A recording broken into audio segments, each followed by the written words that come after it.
अमरनाथ यात्रा को लेकर मुख्यमंत्री उमर अब्दुल्ला का बयान सामने आया है। इसे लेकर उन्होंने कहा कि श्री अमरनाथ यात्रा के लिए सभी आवश्यक सुविधाओं का प्रबंध कर लिया गया है, लेकिन सुरक्षा की जिम्मेदारी राजभवन और उपराज्यपाल की है।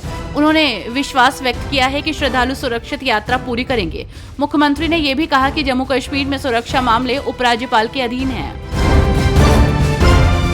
महाराष्ट्र का सियासी पारा इन दिनों हाई चल रहा है, तो वहीं इसी बीच शिवसेना यूबीटी प्रमुख उद्धव ठाकरे ने शुक्रवार की रात मुंबई के उपनगर में स्थित एक होटल में पार्टी के सांसदों और विधायकों के साथ रात्रि भोज पर महत्वपूर्ण बैठक की। ये बैठक ऐसे समय पर हुई है जब नगर निगम के चुनाव को लेकर महाराष्ट्र की राजनीति में हलचल है और ठाकरे गुट को लगातार स्थानीय स्तर पर नेताओं के पार्टी छोड़ने की चुनौती का सामना करना पड़ रहा है। इसमें चुनावों से पहले किसानों, संसद की स्थिति और महिला सशक्तिकरण जैसे मुद्दों पर हुई अहम चर्चा।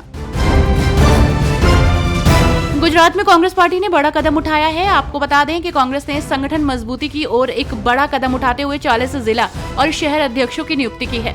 कांग्रेस ने अपने संगठन में नई जान फूंकने और जिला अध्यक्षों को ज्यादा शक्तियां प्रदान करने का फैसला किया है। इसके लिए संगठन सृजन अभियान की शुरुआत की गई है, जिसके तहत 40 जिला और शहर इकाइयों के अध्यक्ष बनाए गए हैं। बिहार विधानसभा चुनाव को लेकर नेताओं की लगातार प्रतिक्रिया सामने आ रही है, तो वहीं इसी बीच आरजेडी नेता तेजस्वी यादव ने कहा, बिहार में हर कोई जानता है कि चुनाव के बाद नीतीश कुमार मुख्यमंत्री नहीं होंगे। अमित शाह ने कई बार ये स्पष्ट किया है। बीजेपी ने जेडीयू को हाईजैक कर लिया है। संजय झा आरएसएस के व्यक्ति हैं, वो अरुण जेटली कोटे से जेडीयू में हैं। जेडीयू का टिकट बंटवारा भी अमित शाह ही करेंगे, नीतीश कुमार नहीं।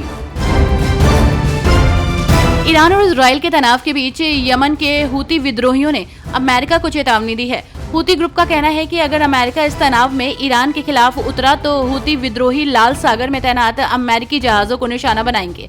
हूती ग्रुप का कहना है कि अगर अमेरिका ने ईरान के खिलाफ इजराइल का साथ दिया तो वो लाल सागर में तैनात अमेरिकी जहाजों को निशाना बनाएंगे। कर्नाटक के मंत्री प्रियांक खरगे ने विदेश मंत्रालय से उनके प्रतिनिधि मंडल की अमेरिका यात्रा को शुरू में अस्वीकार करने और फिर मंजूरी देने के पीछे की राजनीति को स्पष्ट करने को कहा और केंद्र पर कर्नाटक को विदेश से निवेश प्राप्त करने के लिए उनके अधिकारों से वंचित करने का आरोप लगाया। ये सवाल विदेश मंत्रालय से पूछा जाना चाहिए। उन्होंने मेरे नेतृत्व वाले प्रतिनिधि मंडल को क्यों अस्वीकार किया और अब वे इसे क्यों अनुमति दे रहे हैं? तब क्या गलत था और अब क्या सही है? बिहार विधानसभा चुनाव को लेकर तैयारियां जोरों पर हैं। ऐसे में केंद्रीय मंत्री और लोजपा रामविलास प्रमुख चिराग पासवान काफी चर्चा में हैं। पार्टी की ओर से लगातार कहा जा रहा है कि चिराग बिहार विधानसभा चुनाव लड़ सकते हैं। चिराग खुद भी ये बात कह चुके हैं। तो वहीं इसी बीच उन्होंने बिहार के मुख्यमंत्री नीतीश कुमार और बिहार के नगर विकास मंत्री जीवेश मिश्रा को पत्र लिखा है और अपनी ही बिहार की एनडीए सरकार और विभाग के कामकाज पर सवाल खड़े किए हैं।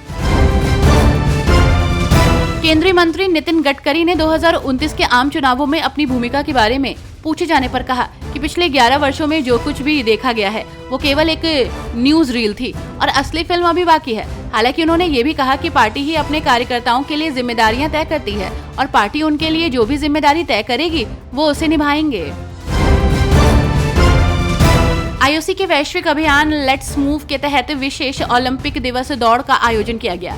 इसी कड़ी में दिल्ली की मुख्यमंत्री रेखा गुप्ता ने कहा कि आज दिल्ली में ओलंपिक डे मनाया गया है और ओलंपिक रन हुआ। मैं खुश हूं कि दिल्ली के हजारों लोगों ने इसमें भाग लिया। प्रधानमंत्री नरेंद्र मोदी के नेतृत्व में देश लगातार बेहतर खिलाड़ी और बेहतर सुविधाओं की ओर बढ़ रहा है। 11वें अंतर्राष्ट्रीय योग दिवस पर उत्तराखंड और देश को पहली योग नीति की सौगात मिल गई है। इस दौरान सीएम ने योग नीति का शुभारंभ कर पर्वतीय क्षेत्रों में 2 नए योग नगर बसाने और 2 आध्यात्मिक आर्थिक क्षेत्र स्थापित करने की घोषणा की है। पर्वतीय राज्य की इस संजीवनी का पूरे विश्व को लाभ दिया जाएगा।